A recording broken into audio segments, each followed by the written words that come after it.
So it is what I would consider a dream job. When you were on the podium that day, was it a surreal moment for you? Absolutely. I mean, it's still that way. Riding around with my wife on yesterday, and we were talking and just going down the interstate and just thinking, hey, you know, we're back here at LSU, and it's just special. Have you seen yourself up on one of those big billboards? I did one day. That was kind of different. We're sitting in this arena. It's empty right now, but does this place kind of speak to you? Oh, absolutely. I can remember a lot of the loud noise in this place with great teams. When you hear people say Baton Rouge isn't a basketball town, what do you think? Well, I know different. As you probably know, Johnny Jones is heavily linked to the longest, most prosperous run in the history of LSU men's basketball. A freshman on what most fans consider to be the Tigers' greatest squad ever, the 1981 Final Four team. After that soaring journey with Rudy Macklin, he then coached alongside legendary Daddy Dale Brown. They teamed up for another Final Four in 1986 and made 10 straight trips to the NCAA tournament.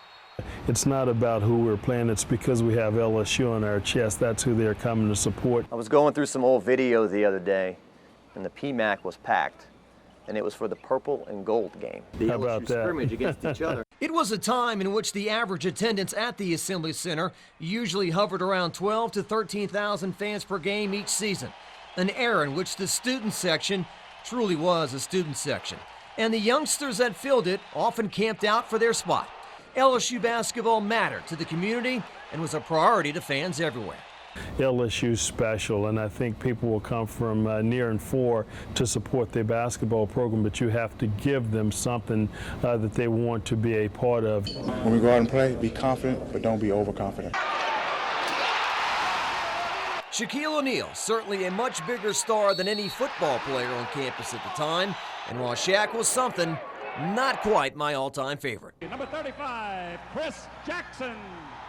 What was it like to coach and watch Chris Jackson? It was special. I mean, it was one of those guys who was so good.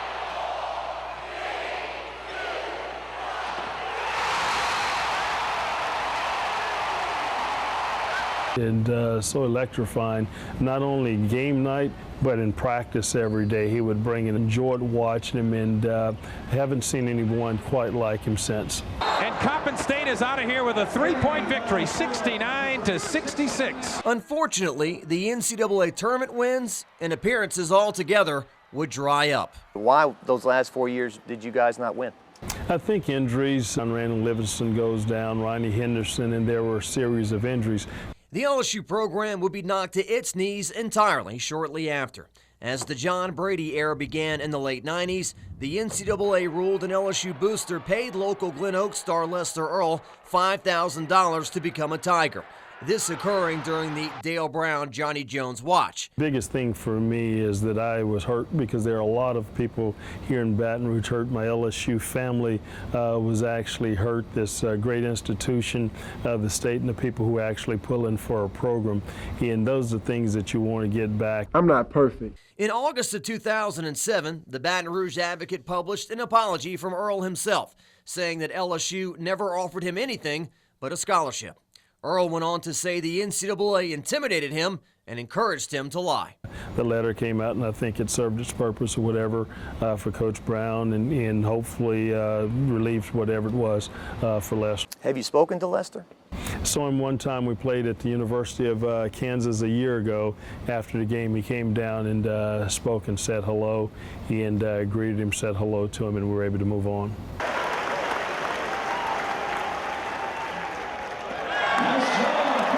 Which Jones continues to do with his new job, embracing the public relations aspect much more than his two predecessors.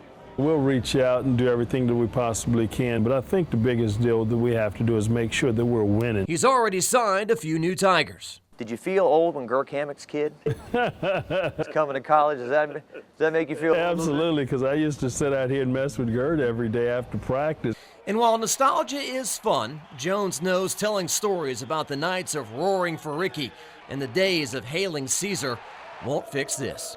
A long time ago, my father-in-law told me to break the rearview mirror, and it's not necessarily what's behind you, it's what's in front of you. Anything else you want to add?